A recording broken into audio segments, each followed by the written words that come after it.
Alors tout d'abord, tout à l'heure, vous avez mentionné que 40 projets sur 120 étaient en Oui. cours.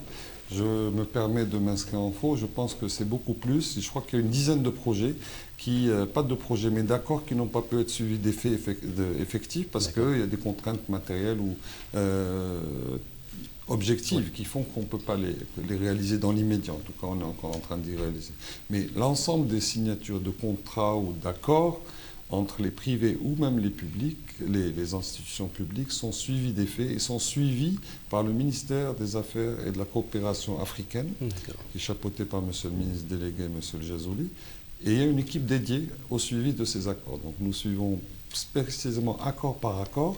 Je peux vous dire qu'il y a une dizaine qui sont un petit peu en instance d'être réalisées ou peut-être parce qu'il y a des contraintes objectives qui font que ce n'est pas possible.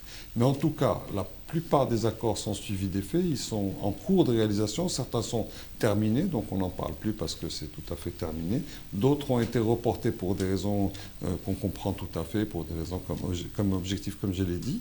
Et donc maintenant, pour inciter de nouveaux projets, c'est un peu le travail de l'ambassadeur. Je vais souvent voir des ministres. Par exemple, il y a quelques jours, j'étais voir le ministre de l'Hydraulique, M. Laurent Tchara, qui est très sympathique, qui m'a bien reçu pour lui demander quels sont les nouveaux projets, qu'est-ce que vous allez faire, qu'est-ce qu'on peut faire ensemble, comment on peut vous aider à réaliser vos objectifs. D'autres ministres, le ministre de la Santé, mon ami Eugène Akawele, qui est très sympathique.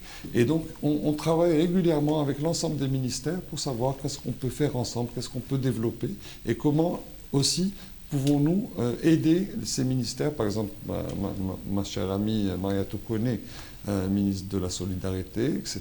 Comment on peut peut-être s'inspirer de l'expérience réussie au Maroc, de l'INDH, l'Initiative nationale pour le développement humain, comment elle peut être peut-être retranscrite ici pour adresser le programme social du gouvernement qui aujourd'hui est une priorité pour effectivement assurer que les fruits de la croissance sont distribués à l'ensemble des Ivoiriens et qu'un certain nombre de personnes peuvent sortir d'une certaine précarité grâce au programme qui a été lancé par Sa Majesté le Roi, que Dieu l'assiste, il y a de nombreuses années, il y a plus de 16 ans, 17 ans, et qui aujourd'hui a permis à des milliers de familles marocaines de sortir d'une certaine précarité en ayant un business, en ayant un travail, en ayant une source de revenus récurrente. Donc ça, c'est une expérience que j'ai proposée à Madame la ministre Maria Tokone. On devait organiser une visite peut-être au Maroc pour voir ça. Donc c'est ce genre de choses.